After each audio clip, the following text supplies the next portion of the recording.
Last lecture में हम लोग कहाँ तक थे? ये हमने देख लिया था कि कैसे जावास्क्रिप्ट अपने आप प्रिज्यूम कर लेता है कि कहाँ पर हमें सेमीकोलन लगाना है, कहाँ पर हमें सेमीकोलन नहीं लगाना है। जैसे कि अगर कोई स्टेटमेंट है और अगर वो स्टार्ट हो रहा है स्क्वायर ब्रैकेट से, तो उसके पहले वो सेमीकोलन नहीं लगाता था। या फिर कोई स्टेटमेंट है जो एंड हो रहा है प्लस नेगेटिव किसी भी अरिथमेटिक ऑपरेटर से, तो वो उसके आगे सेमीकोलन प्रिज्यूम नहीं करेगा। यहाँ तक क्लियर था ना सबका? फिर हमने और भी सारी चीज़ें देखी थी, जैसे कि हमने कंट्रोल शिफ्ट आई करके फिर हम लोग परफॉर्मेंस टैब पे गए थे, फिर हमने रिकॉर्ड किया था।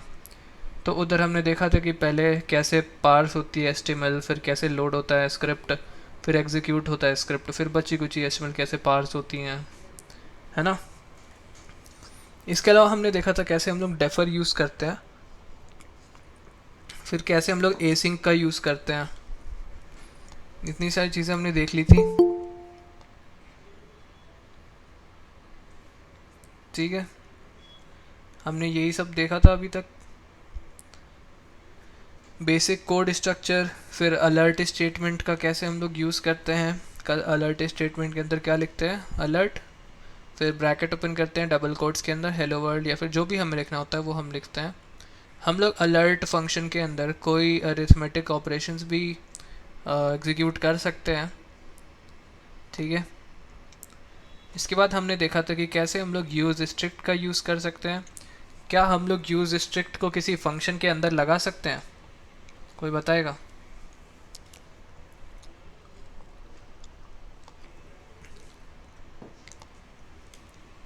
हम लोग यूज स्ट्रिक्ट को कहाँ पर यूज़ करते हैं, कौन बताएगा? अंकुश?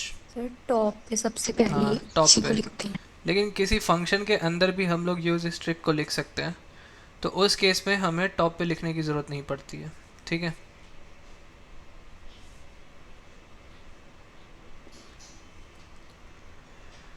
उसके बाद हमने देखा था वेरिएबल्स, कि वेरिएबल्स क्या होते हैं। हम लोग जावास्क्रिप्ट में कितने तरीके की वेरिएबल्स देखे हैं बताओ? एक होता है वी ए आर, वैर, फिर एक था हमारा लेट, फिर एक था हमारा कांस्टेंट, ठीक है। अब कोई भी एक बंदा बताओ वैर और लेट में डिफरेंस क्या है?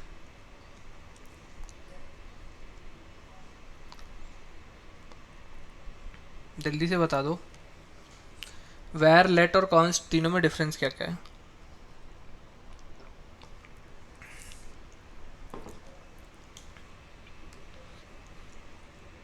कौन बताएगा? पलविंदर, बता सकते हो?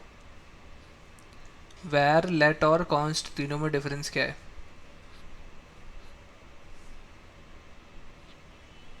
मोहित, तुमने जावास्क्रिप्ट की क्लास लगाई थी? Yes sir. बता सकते हो लेट, वैर और कॉन्स्ट में डिफरेंस क्या है? सर लेट में जो हम वेरिएबल डिफाइन करते हैं वो सर इन ब्लॉक में ही रहते हैं सर। अच्छा। और और वैर वैर में में? Sir through out the function रहते हैं। और कॉन्स्ट में सर हम वैल्यू को चेंज नहीं कर सकते, कांस्टेंट रहेगी। हाँ, एकदम सही बोला। वैर में क्या कर सकते हैं हम लोग? वैर में जो हमारी जो डिक्लेरेशन होती है वो क्या होती है, वो ब्लॉक स्कोप में नहीं होती है। और लेट में क्या होती है, वो ब्लॉक स्कोप में होती है। इसका क्या मतलब है? इसका मतलब हम लोग अभी देखते हैं इस वाले आर्टिकल में। ये देखो, जैसे ये एक ब्लॉक है विच इज़ इफ़ ट्रू, और उसके अंदर क्या लिखा हुआ है, var, var test is equals to true. अब इसका क्या मतलब है? यहाँ पर इसने वैर का यूज़ किया है लेट की जगह पे, और यहाँ पे इसी टेस्ट वाली जो वेरिएबल थी उसको ब्लॉक के बाहर। अब एक ब्लॉक स्कोप क्या होता है पता है? ये जो ब्रैकेट स्टार्ट हुई और ये जो एंड हुई, ये क्या हो जाएगी, एक ब्लॉक हो जाएगी। इस ब्लॉक के अंदर इस वेरिएबल को डिक्लेयर किया गया यूजिंग वैर कीवर्ड। उसके बाद फिर इस जो ब्लॉक के अंदर जो हमारा वेरिएबल है उसको बाहर कॉल किया गया। क्या वो वैल्यू प्रिंट करेगा? इसका रिजल्ट क्या होगा? कोई बता सकता है? अलर्ट क्या करके आएगा? ट्रू करके आएगा। अलर्ट ट्रू कैसे आया? हमारी जो वेरिएबल है वो तो किसी और ब्लॉक के अंदर थी, लेकिन वैर का कॉन्सेप्ट क्या है? वैर के पास कोई भी ब्लॉक स्कोप नहीं होता है, तो मतलब इसका क्या है कि हम लोग उसकी वैल्यूज़ को बाहर से भी एक्सेस कर सकते हैं। ठीक है, ओके। इसके अलावा हम लोग वैर की जगह हम लोग लेट का यूज़ कर सकते हैं वेरिएबल्स को डिक्लेयर करने में। लेकिन लेट के केस में क्या होता है, लेट के पास हमारा होता है ब्लॉक स्कोप। और ब्लॉक स्कोप से क्या मतलब है कि अगर हम अब यहाँ पर टेस्ट को अलर्ट करें तो यहाँ पर ये जो इसके अंदर जो वैल्यू स्टोर हुई थी वो नहीं आएगी। इस पर क्या आएगा, एक रेफरेंस एरर आएगा, टेस्ट इज़ नॉट डिफाइंड। ये प्रिंट क्या करेगा, ये प्रिंट करेगा फॉल्स, ट्रू इस पर स्टोर नहीं हुई है। अभी के लिए test is not defined print कर रहा है, बट ये फॉल्स उस केस में प्रिंट करेगा जब यहाँ पे आप बाहर से फॉल्स कर दोगे यूज़। इस केस में इसको रेफरेंस नहीं मिली क्योंकि ये जो वेरिएबल है ये ब्लॉक के अंदर डिफाइन हुआ है, ब्लॉक के बाहर नहीं डिफाइन हुआ है। और जो लेट हमारी होती है वो क्या होती है, ब्लॉक स्कोप होती है। तो दोनों में डिफरेंस क्या होता है, लेट और वैर में?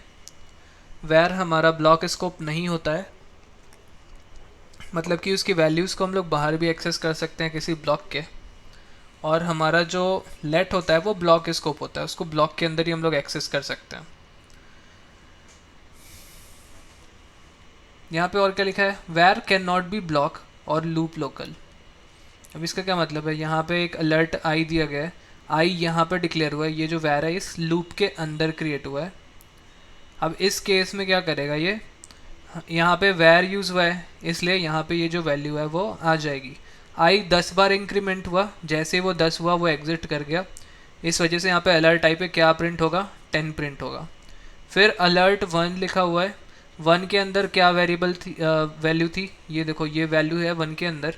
ये फॉर लूप के अंदर थी जो वेरिएबल हमारी डिक्लेयर हुई है, किसके अंदर है, ये फॉर लूप के अंदर है। ठीक है, ये लूप के अंदर है, उससे इसको कोई फ़र्क नहीं पड़ता। हमारा जो वेरिएबल है अगर हमने उसको वैर से डिक्लेयर किया है तो वो स्टिल वो वैल्यू यहाँ पे रिप्रेजेंट करेगा। तो यहाँ पे ये देखो पहले 10 आया फिर 1 आया, ठीक है, पता नहीं ये वाला मेरा है।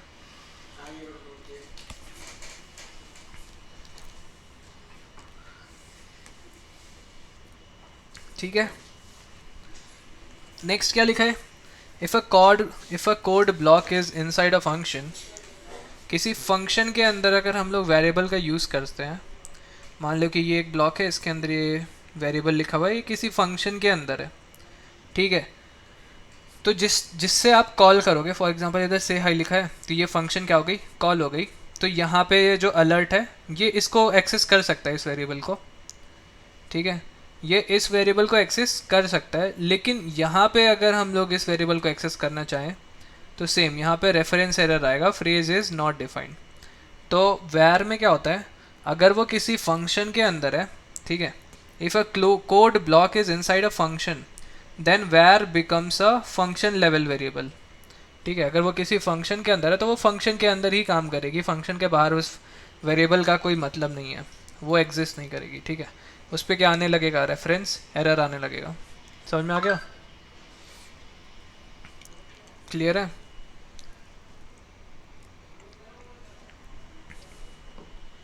आया ना? वैर और यस लेट सर। में डिफरेंस पता चला। पहला मेजर डिफरेंस क्या है, ब्लॉक स्कोप का। वैर में क्या होता है, वैर में ब्लॉक स्कोप नहीं होता है, लेकिन होता है वो एक लेवल पे बना देगा। फॉर एग्जांपल अगर आप फंक्शन में उस वेरिएबल को डिक्लेयर करते हो तो वो उसका जो ब्लॉक लेवल हो जाएगा वो फंक्शन हो जाएगा, फंक्शन के अंदर वो काम करेगा, ठीक है। अगर उस केस में, लेट के केस में क्या होता है, वो हमारा ब्लॉक स्कोप होता है, वो सिर्फ ब्लॉक के अंदर काम करता है, वो ब्लॉक के बाहर काम नहीं करेगा, ठीक है ना? यहाँ तक बढ़िया। इसके अलावा भी एक डिफरेंस है कि लेट सेम चीज़ हम लोग 2 बार नहीं यूज़ कर सकते हैं। कर सकते हैं हम लोग इसको 2 बार यूज़ बस, बट उस केस में हमें इसका शैडोइंग करना पड़ेगा। शैडोइंग वाला कॉन्सेप्ट हम लोग बाद में सीखेंगे, कैसे हम लोग वेरिएबल्स को शैडो कर सकते हैं, ठीक है। अभी फ़िलहाल के लिए इतना देख लो कि यहाँ पे जो हम लोग यूज़र लिखे हैं, यहाँ पे 2 बार डिक्लेरेशन हुई है यूजिंग लेट कीवर्ड। यहाँ पे लेट कीवर्ड का हमने ट्वाइस यूज़ किया है, और सेम स्कोप में क्या बोल रहा है, एरर आएगा। ये सेम स्कोप है। अब शैडोइंग हम लोग डिफरेंट डिफरेंट स्कोप में करते हैं, इस वजह से वो पॉसिबल हो जाती है। बट यहाँ पे सेम स्कोप में दो लेट का यूज़ करके सेम वेरिएबल हम लोग डिक्लेयर नहीं कर सकते हैं। क्या एरर आएगा यहाँ पे, user has already been declared आ रहा है, identifier user has already been declared, ठीक है। लेकिन वैर के केस में क्या होता है, सेम वैर हम लोग दो बार क्रिएट कर सकते हैं एक ही ब्लॉक स्कोप के अंदर। उस केस में जो पुराना वाला जो वैर है वो क्या हो जाएगा, वो ट्रिगर नहीं होगा, वो इग्नोर हो जाएगा। दिस वैर does nothing already declared, it doesn't trigger, sorry ये जो नया वाला वैर है उसमें नहीं होगा। ये देखो प्रिंट हुआ ना जॉन, ये वाला क्या हो गया, इग्नोर हो गया, और ये यहाँ पे प्रिंट हो गया, ठीक है। मतलब दोनों में डिफरेंस क्या है, ब्लॉक स्कोप का तो जो डिफरेंस सही था, यहाँ पे रीडिक्लेरेशन में भी थोड़ा बहुत डिफरेंस है, ठीक है ना। अब इसके बाद एक कॉन्सेप्ट आता है होस्टिंग का। होस्टिंग पता है किसी को, जावास्क्रिप्ट में होस्टिंग क्या होती है? Sir hosting, hosting HOISTING। Sir हो सर होस्टिंग वो होती है जैसे हम कोई भी फंक्शन बनाते हैं, उसको उसके जैसे हम फंक्शन कोई भी से नाम का बनाया है, उसको हम एंड ब्लॉक के बाहर ही कॉल करते हैं। बाई कभी कभी हम उसी फंक्शन के ऊपर पहले हम उसको कॉल कर देते हैं, तो करके उसको होस्टिंग कहते हैं। अच्छा रुको मैं बताता हूँ होस्टिंग में क्या होता है। मान लो अगर आप एक फंक्शन बना रहे हो, ठीक है, आपने वहाँ पर एक वेरिएबल बना दिया, जैसे इस केस में क्या हो रहा है, यहाँ पे एक वेरिएबल डिक्लेयर कर दिया है फ्रेज नाम से, लेकिन यहाँ पे डिक्लेयर नहीं किया है, ये इसको क्या कर दिया, इनिशियलाइज कर दिया है। Phrase is equals to hello, इसको तो डिक्लेयर किया ही नहीं किया ना पहले डिक्लेयर। उसके बाद इसका अलर्ट यूज़ करके अलर्ट करा दिया, उसके बाद में इस वाला जो वेरिएबल है इसको डिक्लेयर किया है। क्या ये चलेगा, रन करेगा, ये चलेगा, कोई बताएगा?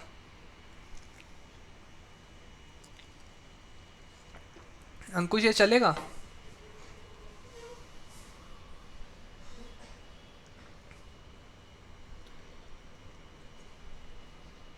हो जाएगा सर। क्यों चलेगा, वेरिएबल तो बाद में डिक्लेयर हो रहा है, क्यों चलेगा?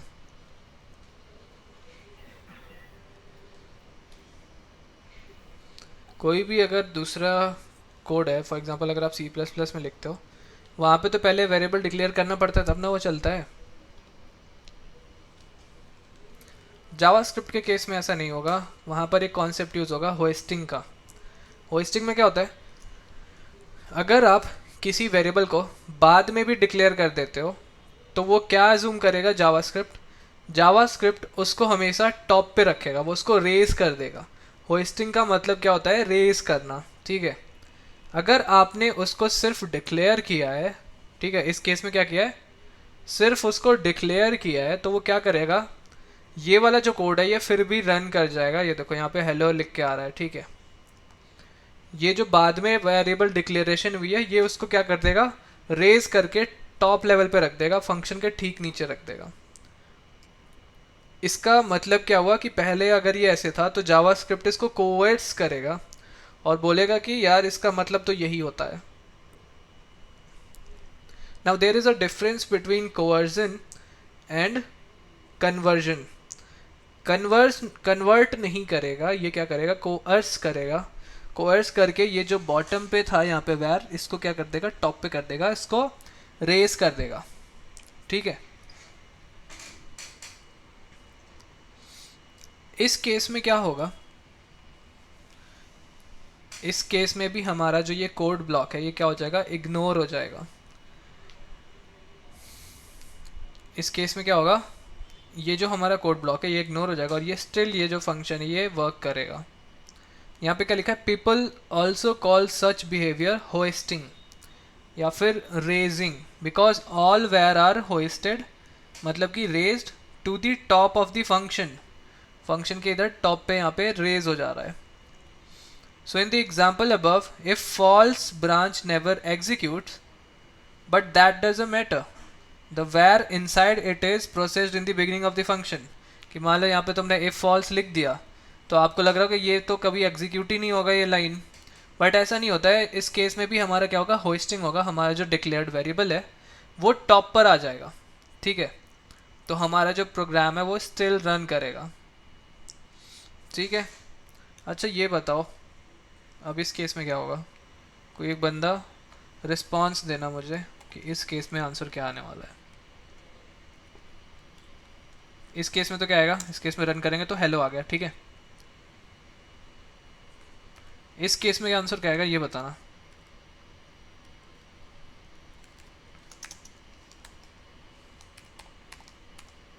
क्या आएगा बताओ.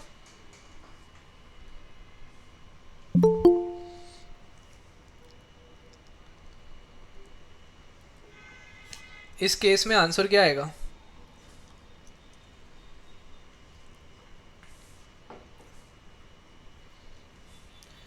क्या इस केस में ये होस्ट होगा, क्या इसकी होस्टिंग होगी. अगर होगी तो रिजल्ट क्या आएगा, कोई बताएगा.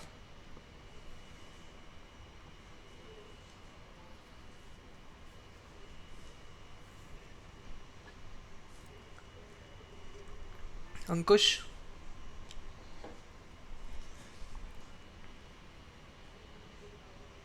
सुखमनजीत, इस केस में अलर्ट क्या होगा. सर शायद नहीं होगा. क्यों. सर वो पहले ही हमने डिक्लेयर कर दिया इस बार उसके साथ ही. इस बार मतलब अकेला वो नहीं ना, उसको वैल्यू भी दे दी है. रन करते हैं. अगर ये होगा तो हेलो आया. हेलो प्रिंट हो गया. क्या हुआ इस केस में.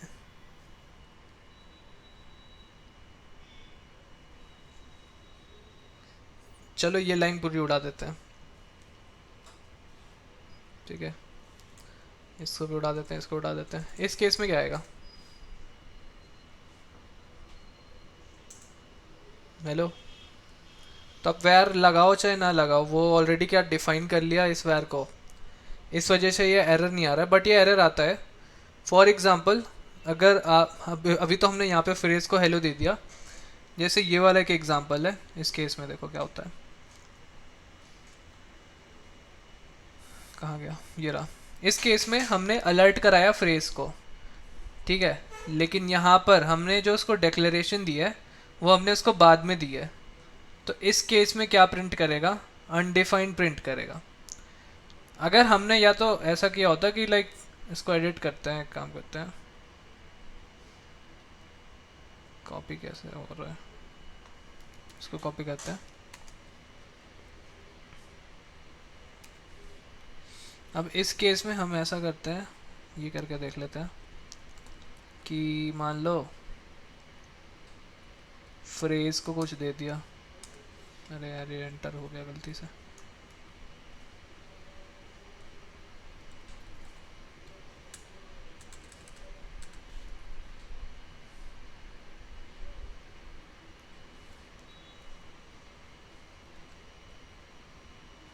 अब एंटर करूँगा तो रन हो जाएगी.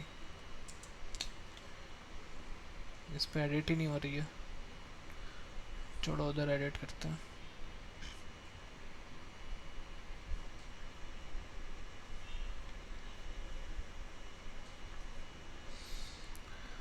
चलो ठीक है, अभी फ़िलहाल के लिए इसको रन करते हैं. क्या होगा, अनडिफाइंड यहाँ पे प्रिंट होके आ रही है. अब मैं करता हूँ, एक काम करता हूँ, इसको यहाँ पे लिख देता हूँ कि लाइक फ्रेज. ठीक है भाई, हो गया. फ्रेज इज इक्वल्स टू, यहाँ पे लिखते हैं हेलो. ठीक है ठीक है. अरे टाइप नहीं करने दे रहा है. ठीक है ठीक है भाई. चलो, इस केस में क्या प्रिंट होगा, इस केस में हमारा हेलो प्रिंट हो रहा है. ठीक है, अगर हम लोग इधर वैर को बाद में डिक्लेयर करते हैं तब तो ये प्रिंट हो रहा है, या फिर इधर अगर हम लोग सिर्फ डिक्लेयर करेंगे हेलो लिखेंगे तो उस केस में अभी भी प्रिंट हो रहा है, बिकॉज यहाँ पे हमने फ्रेज दे रखा है हेलो। इसको उड़ाएंगे तभी प्रिंट नहीं होगा। ठीक है, यहाँ पे क्या आ रहा है अनडिफाइंड, क्योंकि ये जो इस केस में क्या हो रहा है हमारा डेक्लेरेशन के साथ इनिशियलाइजेशन दोनों हो जा रहा है, और अगर वो इनिशियलाइज हो गया तो फिर वो क्या होगा, वो होस्ट नहीं हो पाएगा, वो टॉप पे नहीं जा पाएगा, ये इशू है। ठीक है, क्या लिखा है, declarations are hoisted but assignments are not. मतलब जो हमारे डेक्लेरेशंस है वो हम लोग होस्ट कर सकते हैं, बट हम लोग असाइनमेंट्स को होस्ट नहीं कर सकते। ठीक है ना। अब इस केस में यहाँ पे देखो, जैसे ये वेरिएबल डिक्लेयर किया उसके बाद इसने एक असाइनमेंट दे दी थी, इस वजह से ये नहीं हो रहा था। ओके, यहाँ पे और भी कुछ लिखा है, the declaration is processed at the start of the function execution which is hoisted but the assignment always work at the place where it appears, so the code works essentially like this. ये सारी चीज़ें clear हो गई है। अब past में there was only var and it has no block level visibility, programmers invented a way to emulate. मतलब ये सब पुरानी वाली चीज़ें हैं। अभी तो लेट आ चुका है तो इस वजह से अब ये सारे इश्यूज हमें नहीं मिलते हैं। इशू क्या था, इमीडिएटली इन्वोक्ड फंक्शन एक्सप्रेशन, जिसको IIFE बोलते हैं।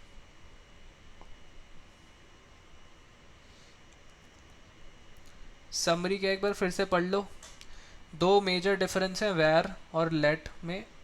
क्या डिफरेंस है, var variables have no block scope, their visibility is scope to current function और global if declared outside function. और दूसरा क्या है, var declarations are processed at function start.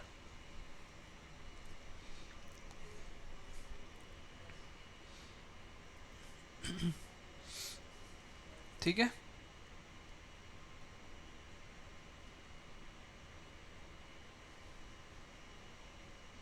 यहाँ पे वही सेम चीज़ लिखी हुई है।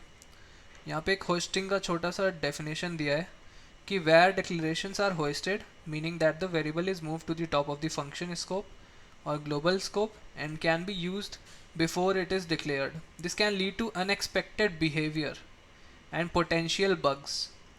Let declarations are not hoisted, so if you try to use a let variable before it is declared you will get a reference error. ये जो where में यही सारे इश्यूज थे जिनकी वजह से इनको चेंज करके हमने let में लाया।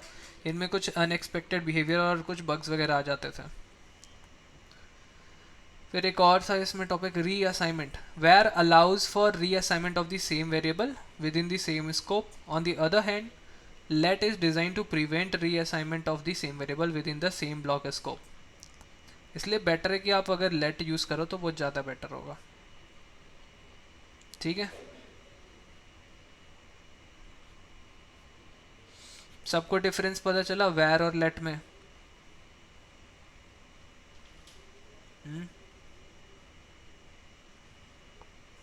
होस्टिंग का मतलब पता चला।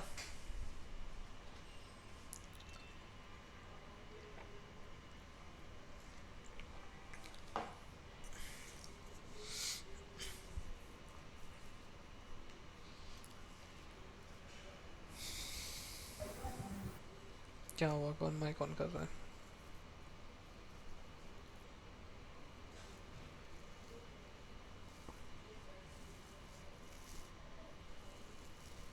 यहाँ पे लिखा है declaring twice triggers an error, right.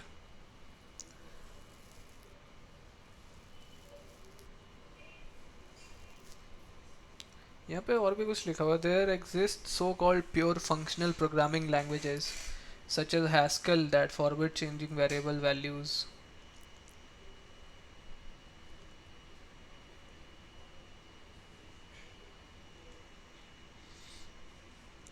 Variable की नेमिंग कैसे करते हैं हम लोग, जावास्क्रिप्ट में लेटर्स, डिजिट्स, डॉलर और अंडरस्कोर से हम लोग उसको स्टार्ट कर सकते हैं, और हम लोग कोशिश करते हैं हम लोग कैमल केस में ही लिखें तो बेटर होगा। ठीक है, नंबर हम लोग कभी भी स्टार्ट नहीं कर सकते हैं शुरुआत में। देखो, नंबर से हम लोग कभी इसको स्टार्ट नहीं कर सकते हैं, can not start with a digit. बीच में हाइफन नहीं दे सकते, hyphens are also not allowed. ठीक है। और हम लोग इसमें कीवर्ड नहीं डाल सकते हैं वेरिएबल्स का नाम, ठीक है।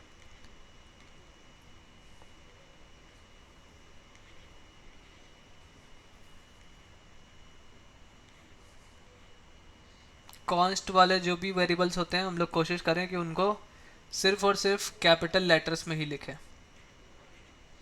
यही सेम काम हम लोग पाइथन में भी करते हैं कि हम लोग कॉन्स्ट वेरिएबल्स को कैपिटल्स में लिखते हैं, क्योंकि पाइथन में कॉन्स्ट वेरिएबल कॉन्स्ट होता ही नहीं है कुछ कांस्टेंट बनाने के लिए।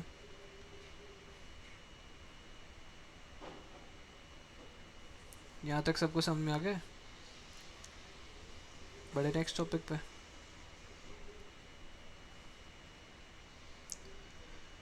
वेरिएबल्स तक हो चुका है, इसको मार्क करते हैं किसी कलर से। यहाँ तक वी आर डन।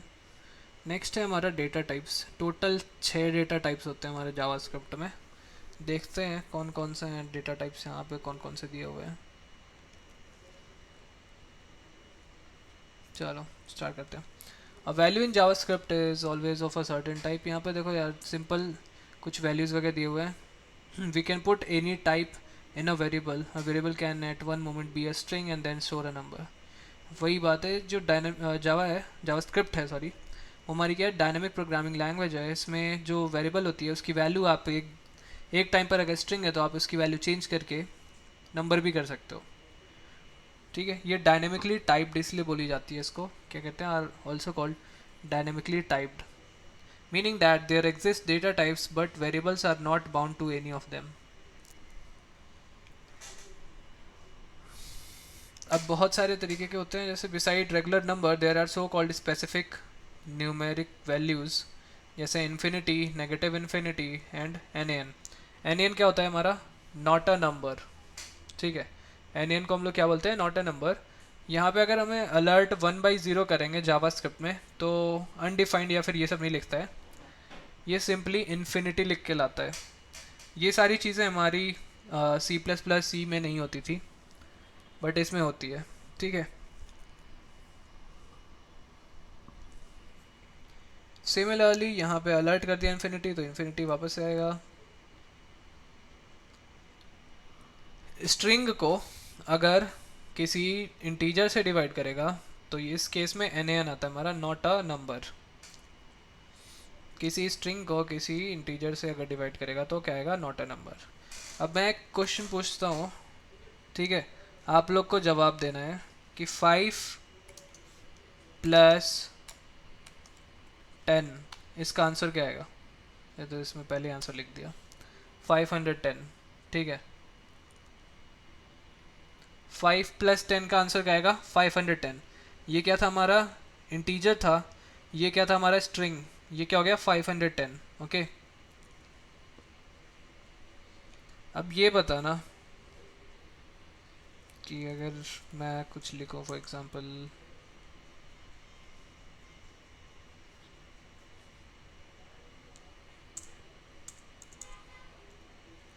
5 - 10 लिखता हूँ तो इस केस में आंसर क्या आएगा, जल्दी बताओ।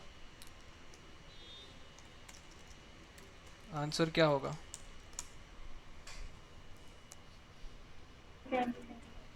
क्या क्या होगा, कोई कुछ बोला क्या, आंसर क्या होगा सौरभ,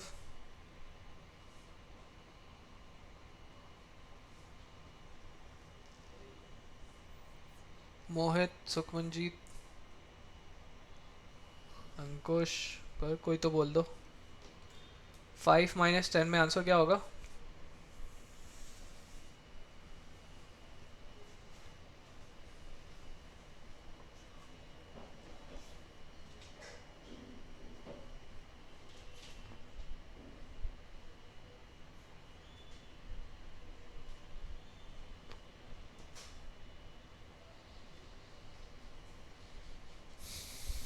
सी ऑप्शन होगा।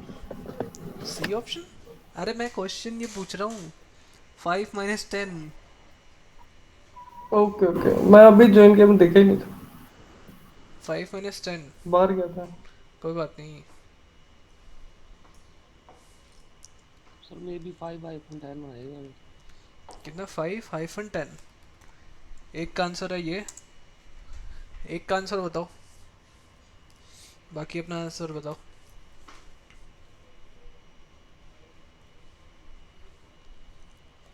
क्या 510 आएगा?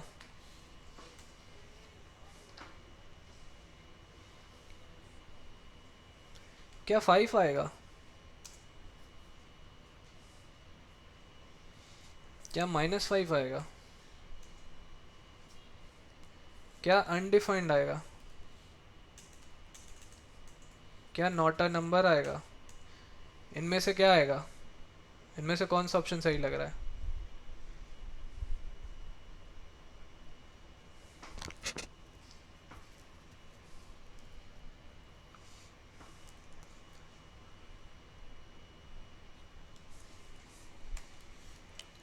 व्हाट? फॉर्मेट कंकैटिनेट नहीं करेगा इसको। हम्म। कंकैटिनेट तो नहीं करेगा सर ये तो। तो क्या करेगा? इन ऑप्शंस में से कौन सा ऑप्शन सही है?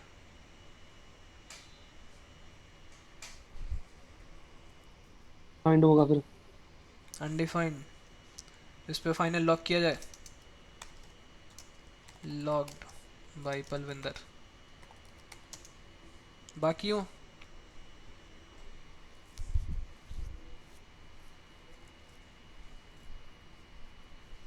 शिवानी? सर शायद नॉट ए नंबर। शिवानी के अकॉर्डिंग होगा इसमें not a number. Locked by Shivani.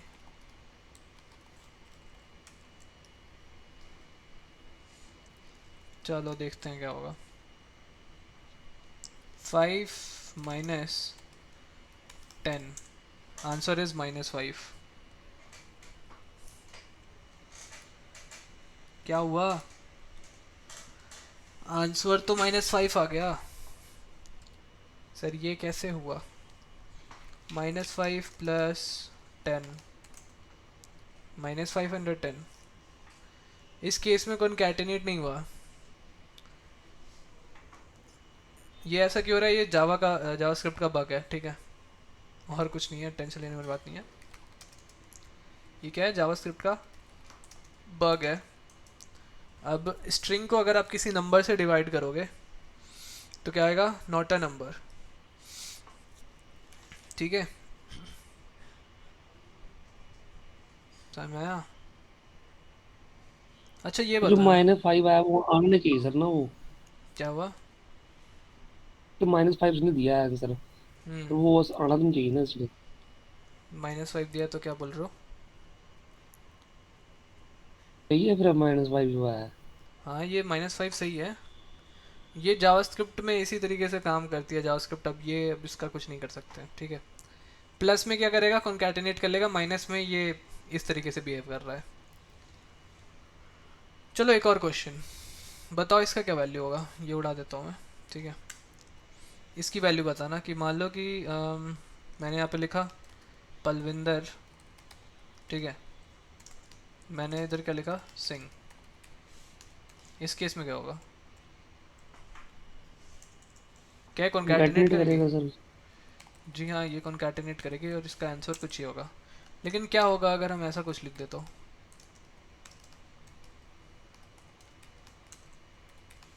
इस केस में आंसर क्या आएगा?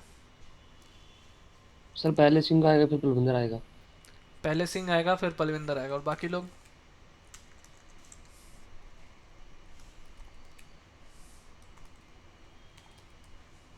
पाइथन में होता है। बाकियों का क्या कहना है?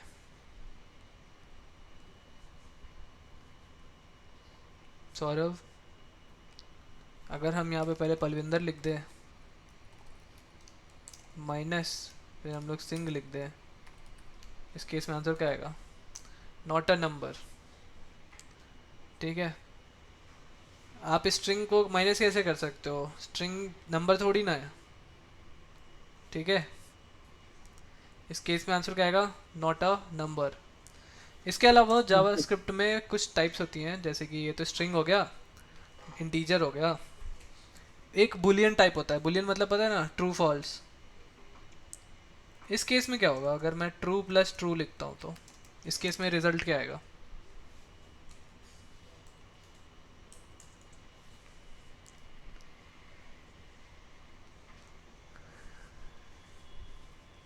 पता है किसी को? अगर मैं ट्रू प्लस ट्रू लिखता हूँ तो क्या आएगा? True plus true, answer is 2।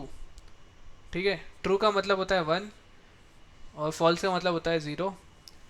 तो ट्रू 1 प्लस 1 विच इज़ 2। ठीक है, दो बुलियन नंबर को जोड़ के यहाँ पे इंटीजर बना दिया, बढ़िया। अगर मैं यहाँ पे ट्रू प्लस फॉल्स लिखूँ तो क्या होगा? Answer is 1, 0 plus 1 false. अगर मैं फॉल्स प्लस ट्रू लिखूँ तो क्या होगा? स्टिल 1। अगर मैं फॉल्स माइनस ट्रू लिखूँगा तो क्या होगा? -1। ठीक है, समझ में आ गया? अगर मैं ब्लैंक स्पेस प्लस 0 लिखता हूँ तो इस केस में क्या आएगा? खाली स्पेस और 0 क्या बन जाएगा? स्ट्रिंग बन जाएगा। ठीक है, क्लियर है? Yes sir. Yes sir. कौन कौन सी डेटा टाइप अभी हमने देखी? बुलियन, नंबर, स्ट्रिंग, अनडिफाइंड, है ना? इसके अलावा भी दो तरीके की टाइप होती हैं, एक होता है बिग इंट और एक होता है सिंबल। देखते हैं इसमें दिया है कि नहीं दिया है, दिया होगा तो करा देंगे। 3 मल्टीप्लाइड बाई नैन का आंसर क्या आएगा? नैन। नैन प्लस 1 का आंसर क्या आएगा? नैन। नॉट अ नंबर में एक जोड़ दोगे तो नॉट अ नंबर, डिवाइड करके माइनस कर दोगे not a number. So if there is a nan somewhere in a mathematical expression, it propagates to the whole result which is nan। लेकिन इसका एक एक्सेप्शन है, nan की पावर 0। डबल स्टार का क्या मतलब होता है? एक्सपोनेंट। nan की पावर 0 इज 1। ओके, नहीं यकीन होता तो रन करके देख लेते हैं। सर थोड़ा nan मैक्सिमाइज कर देना। मैक्सिमाइज कर दूं? चलो करते हैं। लिखते हैं भी nan की पावर 0 विच इज़ 1। ठीक है, इतना मैक्सिमाइज काफ़ी है। हाँ सर सही है। nan की power 0 is 1। Doing maths is safe in JavaScript. We can do anything, divide by 0, treat non-numeric strings as numbers, etc.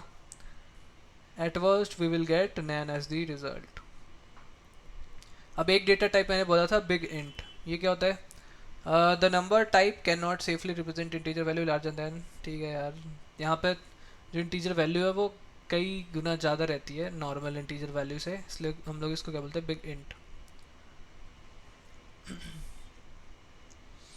Big int value is created by appending n to the end of an integer. यहाँ पे last में हम लोग n लिख देंगे तो क्या हो जाएगा? ये बिग इंट माना जाएगा इसको। ठीक है, इसका हम लोग बहुत कम यूज़ करेंगे अभी के लिए। हो सकता है जहाँ बड़े बड़े कैलकुलेशंस होते हों वहाँ पे हम इसको यूज़ करें, बट यहाँ पे तो नहीं। यहाँ पे लिखा है these are rarely needed, we don't cover them here. अब नेक्स्ट है हमारा है स्ट्रिंग। स्ट्रिंग हम लोग कैसे डिफाइन करते हैं? यहाँ पे डबल कोट्स के अंदर कुछ भी लिख देंगे, क्या हो जाएगा हमारा स्ट्रिंग। इसके बाद हम लोग सिंगल कोट में भी लिख सकते हैं, इसको भी क्या बोलते हैं हम लोग? स्ट्रिंग। उसके बाद इसको बोलते हैं टिक। क्या है? बैक टिक बोलते हैं इसको। क्या बोलते हैं? बैक टिक। अब ये कहाँ से मिलेगा तुमको? 1 के लेफ्ट में एक टिल्ट वाला ऑप्शन होगा, उधर टिक मिल जाएगा, उसको यूज़ करना। इसमें क्या कर सकते हैं हम लोग? एक साथ चीज़ों को एम्बेड कर सकते हैं। फॉर एग्जांपल इस स्ट्रिंग की वैल्यू हम लोग इसके अंदर बिना लिखे एम्बेड कर सकते हैं, बिना इसको कॉन्कैटिनेट। अभी तक हम लोग क्या करते थे? फॉर एग्जांपल अगर हम लोग बात करें इन चीज़ों की, इसको काटो, क्लियर करो इसको। अभी तक हम लोग क्या करते थे कि अगर हमारा कोई स्ट्रिंग है, for example let string 1 is equals to hello,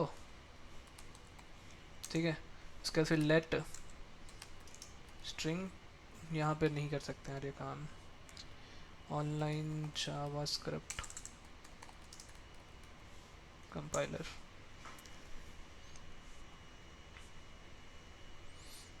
कहाँ पे करें? प्रोग्राम इस पे ही कर देते हैं। चलो यहाँ करते हैं, ये ठीक है। क्या करेंगे यहाँ पे हम लोग यहाँ पे लिखेंगे let string 1 is equals to hello. फिर हम लोग लिखेंगे let string 2 is equals to world. ठीक है, अब यहाँ पे हम लोग एक तीसरा स्ट्रिंग मानते हैं str3 इज इक्वल्स टू, हम लोग क्या करेंगे, अब इसको ऐसे डिक्लेयर कर देते हैं, लिखते हैं str3 is equals to, screen दिख रही है, थोड़ा सा बड़ा कर दूँ क्या,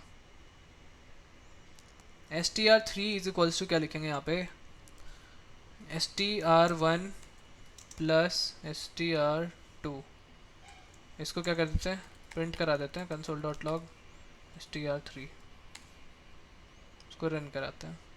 यहाँ पे हेलो वर्ल्ड एक साथ प्रिंट हो गया। इनके बीच में अगर आपको स्पेसिंग चाहिए तो आप क्या करोगे, यहाँ पे एक स्पेस दे दोगे, यहाँ पे क्या आ जाएगा, एक स्पेस आ जाएगा। इसको और तरीके से कैसे लिख सकते हैं हम लोग, सिंगल टिक दे सकते हैं, यहाँ पे लिखेंगे स्ट्रिंग 1, यहाँ पे दे देते हैं डॉलर ब्रैकेट करली ब्रैकेट, इसके अंदर क्या डालेंगे str1 plus string 2 which is dollar, यहाँ पे क्या डालेंगे str2, इसको console.log करेंगे, क्या करेंगे str3, let's see what is the result, string 1 colon यहाँ पे हेलो प्रिंट होगा पहला वाला, प्लस स्ट्रिंग 2 कोलन वर्ल्ड।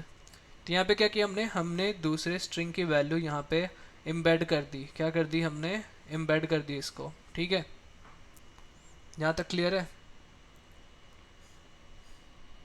वापस बढ़ते हैं अपने उसी पेज पे। हमने डबल कोट्स देखा, हमने इसको सिंगल कोट्स में भी हम लोग ये काम कर सकते हैं, बैक टिक का यूज़ करके भी हम लोग ये काम कर सकते हैं। अब अगर आपको कहीं सिंगल कोट्स या फिर डबल कोट के अंदर अगर सिंगल कोट लिखना हो तो आप कर सकते हो, सिंगल कोट के अंदर डबल कोट लिखना तो कर सकते हो। ठीक है, ये सारी चीज़ें आप कर सकते हो, लेकिन डबल कोट के अंदर डबल कोट लिखना होगा तो उसमें दिक्कत आएगी। इसके अलावा और क्या क्या चीज़ें होती हैं इसमें, एक होता है एस्केप सीक्वेंस। अब एस्केप सीक्वेंस क्या होता है, जैसे \n, ये किस लिए हम लोग यूज़ करते हैं, न्यू लाइन के लिए। ये चीज़ें पता है सबको, एस्केप सीक्वेंस,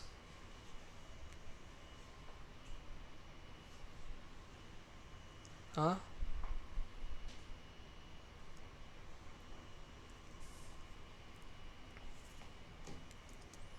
एस्केप सीक्वेंस पता है,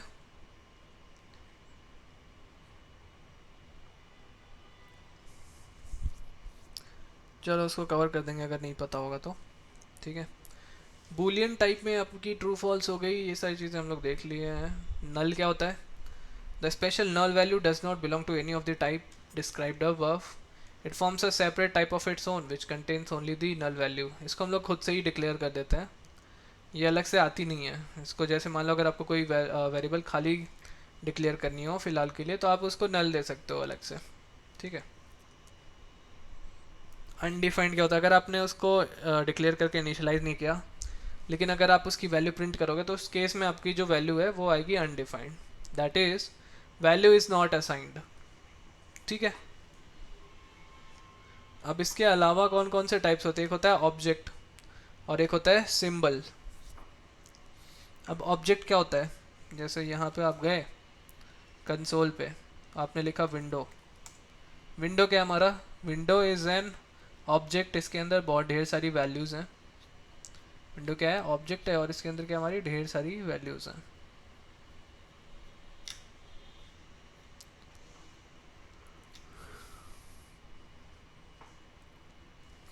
अगर आप यहाँ पे कुछ लिखते हो, for example let var is equals to 3, ठीक है, यहाँ पे क्या लिखा, अरे लेट वेर कैसे लिख सकते हैं हम लोग, यहाँ पे लेट वेरिएबल लिख देते हैं इक्वल्स टू 3, क्या आ रहा है ये अनडिफाइंड क्यों आ रहा है, हमने तो कुछ किया ही नहीं अभी इसके साथ। चलो जो भी है, इस केस में ये जो वेरिएबल होगा डॉट इसकी विंडो अगर होगी, क्या आ रही है इसको कोई और वैल्यू ही दे देते हैं, काम करते हैं let x is equals to 3 x dot, क्या x हमारी विंडो के बराबर है। अब यहाँ पे इस x की वैल्यू दी रहेगी, अंदर ढूंढनी पड़ेगी।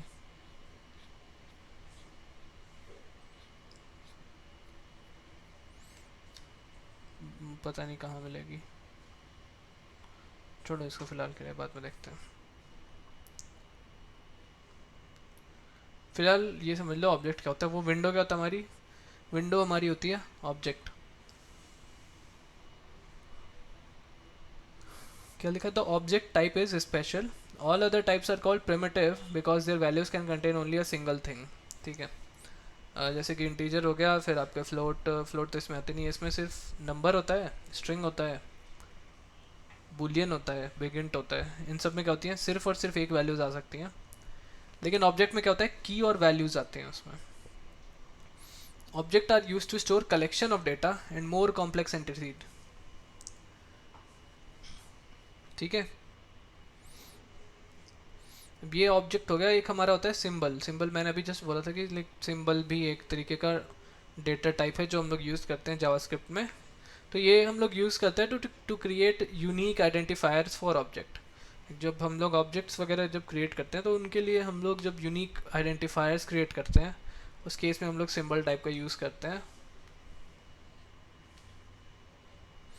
इसको जानने के लिए थोड़ा ऑब्जेक्ट्स पढ़ना पड़ेगा, तो वो जब हम लोग ऑब्जेक्ट कवर करेंगे उस टाइम पे देखेंगे। अगर आपको किसी वेरिएबल की टाइप पता करनी है, उस केस में आप क्या यूज़ करोगे, टाइप ऑफ। आप उसको ब्रैकेट में भी लिख सकते हो, सिंपल भी लिख सकते हो। ठीक है, अब जैसे किसी नंबर के आगे n लगा दिया तो वो क्या हो जाएगा, हमारा बिग इंट हो जाएगा। तो इसकी जो टाइप आएगी वो क्या आएगी, बिग इंट आएगी। यहाँ पे बुलियन आएगी, यहाँ पे स्ट्रिंग आएगी, यहाँ पे सिंबल यूज़ किया तो यहाँ पे सिंबल आएगी। यहाँ पे ऑब्जेक्ट आ रही है, नल भी क्या होता है हमारा ऑब्जेक्ट होता है, अलर्ट क्या होता है, एक फंक्शन होता है। तो ये सब क्या करेगी, उसकी टाइप बताएगी। मैथ ये हमारा बिल्ट इन ऑब्जेक्ट है दैट प्रोवाइड्स मैथमेटिकल ऑपरेशंस। बाकी सारी चीज़ें हम लोग बाद में देखेंगे। ये जैसे मैंने बोला था कि इसको ब्रैकेट के अंदर भी लिख सकते हैं, ब्रैकेट के बाहर आप अलग से भी लिख सकते हो। टाइप ऑफ का हम लोग ऐसे यूज़ कर सकते हैं। ठीक है ना, समरी में यही है। इतने सारे तरह की डेटा टाइप्स होती है हमारी जावास्क्रिप्ट में, ये सारी हम लोग क्या करते हैं, यूज़ करते हैं। इनमें कुछ क्वेश्चन है, आप लोग खुद सॉल्व करना घर पे बैठ के आराम से।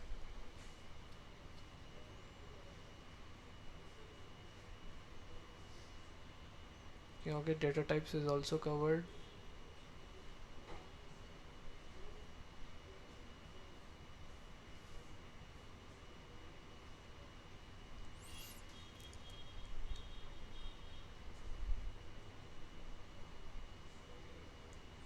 प्रॉम्प्ट भी हमारा एक अलर्ट की तरह होता है। यहाँ पे आप बस डिफ़ॉल्ट में टाइटल वगैरह ऐसा कुछ दे सकते हो साथ में उसके।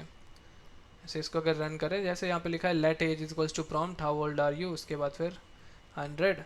यहाँ पे अलग से क्या कर देगा, एक वैल्यू डालने के लिए आ जाएगा। नहीं यार मैं 100 का नहीं, मैं 40 का हूँ। ठीक है, yes you are 40 years old. तो यहाँ पे क्या मिल जाएगी, एक वेरिएबल के अंदर एक कुछ अमाउंट ऑफ जैसे एज वगैरह मिल गई, ऐसी चीज़ें हम लोग यहाँ पे निकाल सकते हैं यूजिंग प्रॉम्प्ट। ठीक है, प्रॉम्प्ट क्लियर हो गया। अलर्ट सबको पता था अभी तक कि अलर्ट में हम लोग सिंपल क्या क्या ऑपरेशन अप्लाई कर सकते हैं। वहाँ पे हम लोग एक स्ट्रिंग को रिप्रेजेंट कर सकते हैं, वहाँ पे हम लोग अरिथमेटिक ऑपरेशंस को अप्लाई कर सकते हैं। फिर अब यहाँ पे हम लोग प्रॉम्प्ट में क्या करते हैं, प्रॉम्प्ट में हम लोग उस वेरिएबल का इनपुट भी ले सकते हैं। प्रॉम्प्ट से हम लोग क्या करते हैं, हम लोग उस वेरिएबल्स का इनपुट लेते हैं, उसके बाद फिर हम उस वेरिएबल को हम लोग यूज़ कर सकते हैं in alert you are age years old. हम लोग यहाँ पे क्या यूज़ किए हैं, बैकटिक का यूज़ किए हैं। बैकटिक के अंदर हम उस वेरिएबल का वैल्यू डाल देते हैं। ठीक है ना,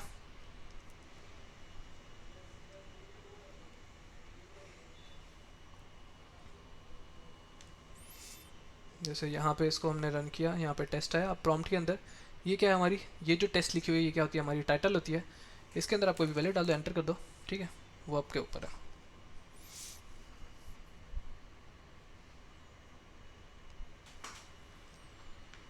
सेकेंड आर्गूमेंट देने को बोला है, बट ना दो तो भी कोई दिक्कत नहीं है।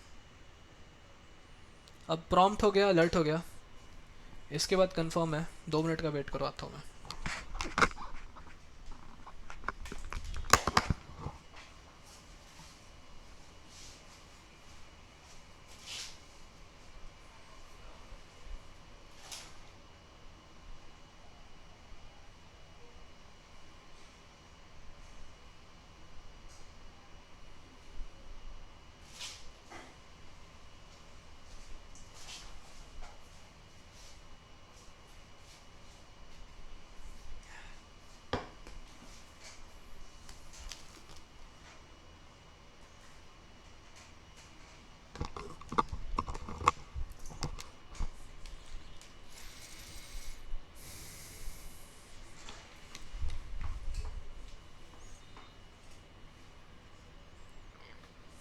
ओके अभी तक हमने कहाँ तक देखा था, हमने देखा था अलर्ट और इसके बाद हमने देखा था प्रॉम्प्ट। प्रॉम्प्ट में हम लोग क्या करते हैं, हम लोग वैल्यू को इनपुट ले सकते थे, है ना।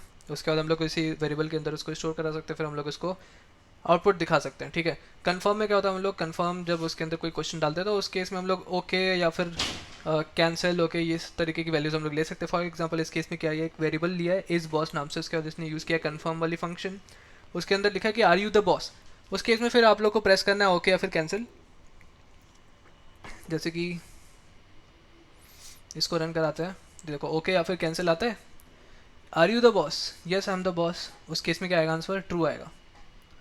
अगर हम लोग कैंसिल प्रिंट किया होता तो क्या आता, फॉल्स आता, ठीक है। यहाँ पे समरी में क्या लिखा हुआ है कि अलर्ट क्या करेगा, शो करेगा मैसेज, प्रॉम्प्ट क्या करेगा कि वो यूज़र से इनपुट लेगा, और कंफर्म क्या करेगा, ओके या फिर कैंसिल वाली चीज़ें को करने के लिए यूज़ करते हैं हम लोग इसको। All these methods are modal, इनको क्या बोलते हैं हम लोग, मॉडल बोलते हैं। They pause script execution and don't allow the visitor to interact with the rest of the page until the window has been dismissed. बिल्कुल सही बात है कि हमारी जो विंडो है वो जब तक डिसमिस नहीं होगी तब तक वो पॉपअप आता रहेगा, ठीक है ना। आपने ये चीज़ देख रखी है पहले से। फिर इनमें कुछ टास्क आप इन्हें कंप्लीट करो, ठीक है। कुछ क्वेश्चंस दिए हुए हैं उन्हें आपने कंप्लीट करने हैं। ये टॉपिक कवर हो चुका है, अलर्ट प्रॉम्प्ट और वाले।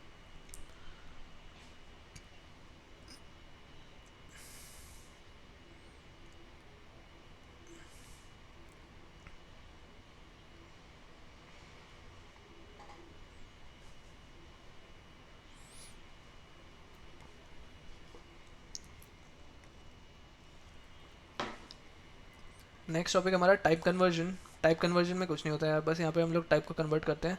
जैसे कि इंटीजर को स्ट्रिंग में कन्वर्ट कर दिया, स्ट्रिंग को इंटीजर में कन्वर्ट कर दिया, ये सारी चीज़ हम लोग करते हैं किसमें, जावास्क्रिप्ट में, using type conversion. Type conversion में क्या होता है, यहाँ पे देखो जैसे लिखा हुआ है, most of the time operators and functions automatically convert the values given to them into the right type.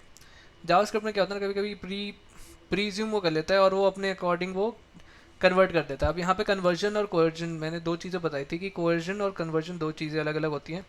Conversion में हम लोग बेसिकली कन्वर्ट ही करेंगे, यहाँ पे कोर्स नहीं होता है। तो इस टॉपिक में हम लोग टाइप कन्वर्जन वाली जो टॉपिक है इसके अंदर हम लोग क्या करेंगे, हम लोग टाइप की कन्वर्जन करेंगे कि अभी इस टाइम पे वो किस उसका क्या डेटा टाइप है, बाद में वो क्या डेटा टाइप बनने वाला है। जैसे कि यहाँ पे इसकी वैल्यू दे रखी है ट्रू, मतलब इस वैल्यू में अभी इस टाइम पे इसकी जो बुलियन वैल्यू है वो क्या है, ट्रू है। अलर्ट करेंगे इसकी टाइप तो क्या आएगी, बुलियन आएगी। अब इसको क्या कर दिया, चेंज कर दिया। चेंज करने के लिए कौन सा फंक्शन यूज़ किया यहाँ पे, स्ट्रिंग फंक्शन। अगर आपको किसी भी बुलियन या फिर किसी वैल्यू को अगर चेंज करना हो स्ट्रिंग में, तो स्ट्रिंग अगर आपको स्ट्रिंग कन्वर्जन करनी हो तो उस केस में आप लोग क्या फंक्शन लगाएंगे, स्ट्रिंग फंक्शन लगाएंगे। क्या फंक्शन लगाएंगे उस टाइम पे आप, स्ट्रिंग फंक्शन लगाएंगे। अगर आपको उसको इंटीजर में चेंज करना होता है तो आप लोग क्या लगाते हैं, पार्स इंट लगाते हैं। क्या लगाते हैं, पार्स इंट, या फिर पार्स इंट का एक शॉर्टकट है प्लस यूज़ करते हैं हम लोग, वो भी हम लोग बाद में देखेंगे कब कहाँ पे जहाँ पे यूज़ करेंगे। अब इसको न्यूमेरिक कन्वर्जन में कैसे किया, यहाँ पे नंबर है, यहाँ पे नंबर लिखा और ब्रैकेट के अंदर स्ट्रिंग को डाल दिया। ये क्या हो जाएगा, कन्वर्ट हो जाएगा किस में, नंबर में। स्ट्रिंग क्या हो जाएगा, कन्वर्ट हो जाएगा हमारा नंबर में। इसके अलावा पार्स इंट भी एक तरीका होता है, उससे भी हम लोग कन्वर्ट कर सकते हैं स्ट्रिंग को नंबर में। बुलियन कन्वर्जन करने के लिए हम लोग क्या यूज़ करेंगे, बुलियन वाला फंक्शन यूज़ करेंगे, ठीक है। यहाँ पे उसके बाद फिर सीधा अब हम लोग समरी देखते हैं। स्ट्रिंग कन्वर्जन के लिए स्ट्रिंग और उसके अंदर वैल्यू यूज़ किए, न्यूमेरिक कन्वर्जन के लिए नंबर और उसके अंदर वैल्यू यूज़ किए, बुलियन कन्वर्जन के लिए हम लोग बुलियन यूज़ किए, उसके अंदर वैल्यू यूज़ किए, ठीक है। समझ में आता है यहाँ पे, सही बात है, बढ़िया। ऑब्जेक्ट्स के लिए अभी तक हम लोग इधर बात नहीं किए, वो चीज़ हम लोग बाद में बात करेंगे।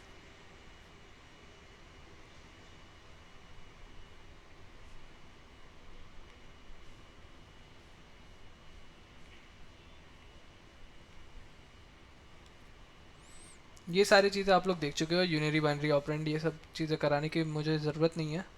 एडिशन सब्ट्रैक्शन आप लोग को बहुत अच्छे से आती है, कैसे हम लोग करते हैं। जिसने कोडिंग पहले से कर रखी है उनको पता होगा कि इनमें बहुत सारे होते हैं, addition subtraction multiplication division remainder और एक्सपोनेंशिएशन। ये वाला बस नया था एक्सपोनेंशिएशन वाला, बाकी सारा आपने सुन रखा होगा। ये भी पाइथन में यूज़ करते थे हम लोग, जिसने पाइथन पढ़ी होगी इसको पता होगा। यहाँ पे रिमाइंडर निकालने के लिए क्या यूज़ किया है, मॉडुलो ऑपरेटर का यूज़ किया है। मॉडुलो ऑपरेटर से क्या यूज़ होगा, रिमाइंडर निकलेगा और कुछ नहीं, ठीक है। डिवीजन से क्या होगा, फ्लोट या फिर किसी डेसिमल नंबर में वो क्या करेगा, डिवाइड कर देगा उसको। स्ट्रिंग कॉन्कैटिनेशन के लिए प्लस का यूज़ करते हैं। अभी जस्ट थोड़ी देर पहले कुछ एग्जांपल्स में मैंने इसको करके दिखाया था। स्ट्रिंग कॉन्कैटिनेशन के लिए हम लोग प्लस का यूज़ कर सकते हैं या फिर हम लोग बैकटिक्स का यूज़ करते हैं। मैं ये रिकमेंड करूँगा कि आप लोग बैकटिक्स का यूज़ करना, क्योंकि वो ज़्यादा बेटर और ज़्यादा रिलायबल है। जहाँ आप डबल कोट्स वगैरह यूज़ करोगे वहाँ पे सिक्योरिटी वल्नरेबिलिटीज़ आती हैं। वो जब आप करोगे आपको पता चलेगा कि क्वेरीज में किस तरीके से सिक्योरिटी वल्नरेबिलिटीज़ आती हैं। तो इसलिए आई प्रेफर कि आप बैकटिक्स यूज़ करो, ठीक है।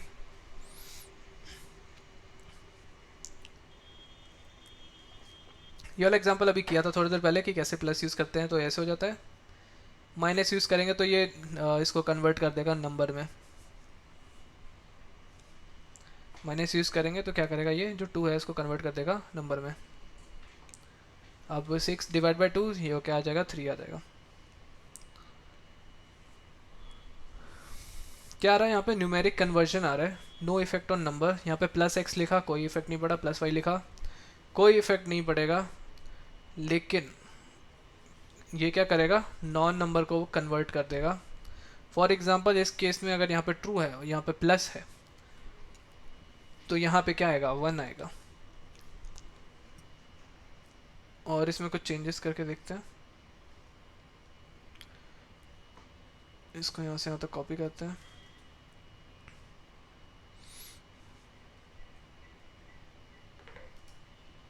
पेस्ट कर दिया, यहाँ पे x लिख दिया। लास्ट वाली वैल्यू क्या आएगी, नॉट अ नंबर, क्योंकि यहाँ पे नंबर नहीं है। बाकी सारी क्या आ रही है, एज इट इज प्रिंट हो जा रही है।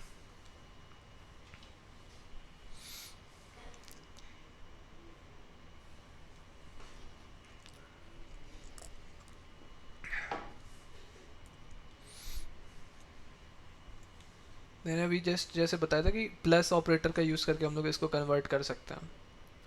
तो क्या लिखा है, numeric conversion unary plus. The plus exist in 2 forms, the binary form that we used above and the unary form. Unary form में क्या होगा, it is applied to a single value, doesn't do anything to numbers, but if the operand is not a number it will convert it into a number।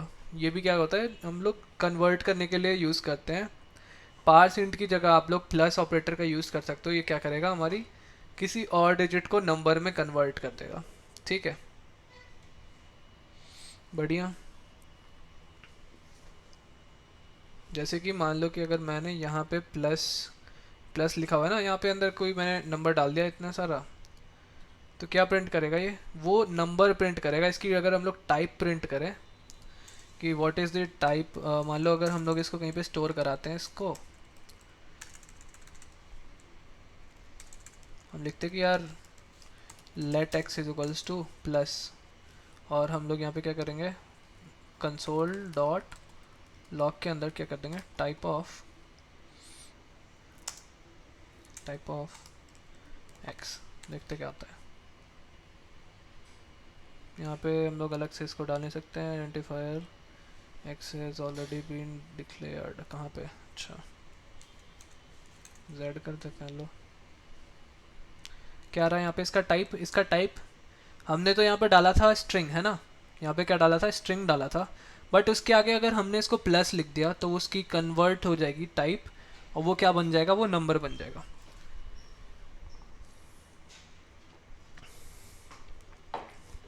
समझ में आ गया सबको,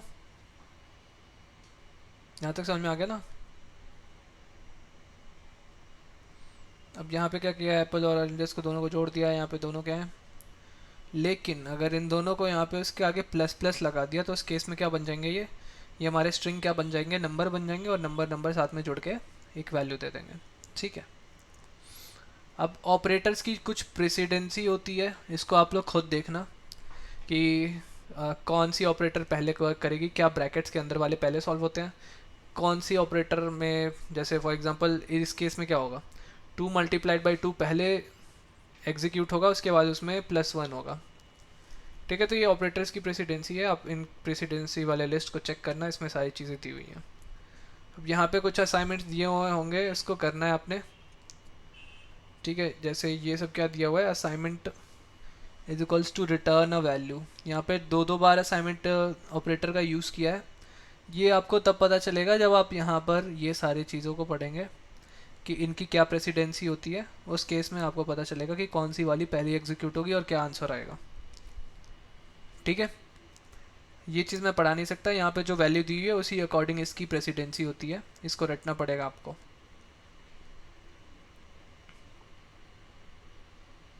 ठीक है ना।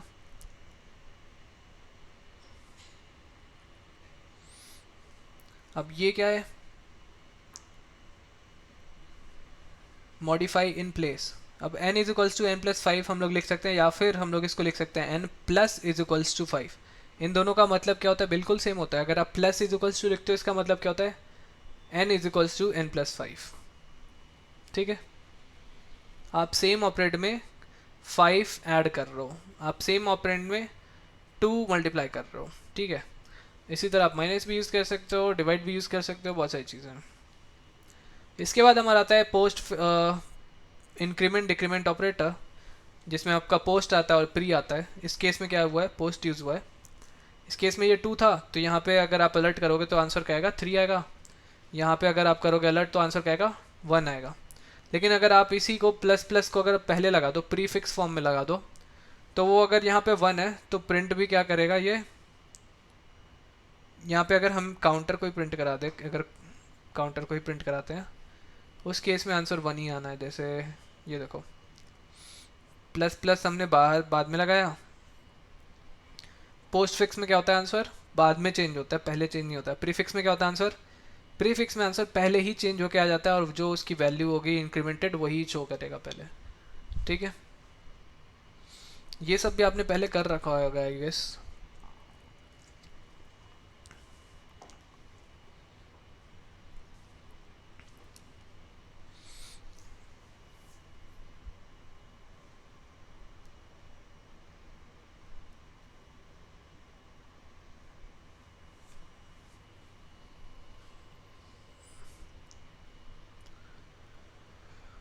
अब यहाँ पे पहले प्लस प्लस काउंटर लिखा है, तो 1 क्या हो जाएगा, वो 2 में कन्वर्ट हो जाएगा, और 2 इंटू 2 आंसर क्या आएगा, 4। यहाँ पे बाद में लिखा है इसलिए आंसर क्या आएगा, 2 ही आएगा। ठीक है,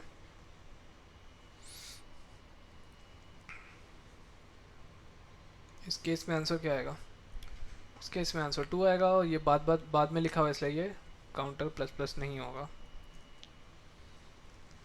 अब इसके बाद हमारी आती है बिटवाइज ऑपरेटर। बिटवाइज में क्या आता है, एंड और एक्स और not, left shift right shift और जीरो फिल राइट शिफ्ट। ये सारे हम लोग नेक्स्ट लेक्चर में देखेंगे। क्या देखेंगे, बिटवाइज ऑपरेटर, मेरे को रिमाइंड करा देना। बिटवाइज ऑपरेटर हम लोग नेक्स्ट लेक्चर में देखेंगे। ठीक है, क्लास ओवर करते हैं। Thank you.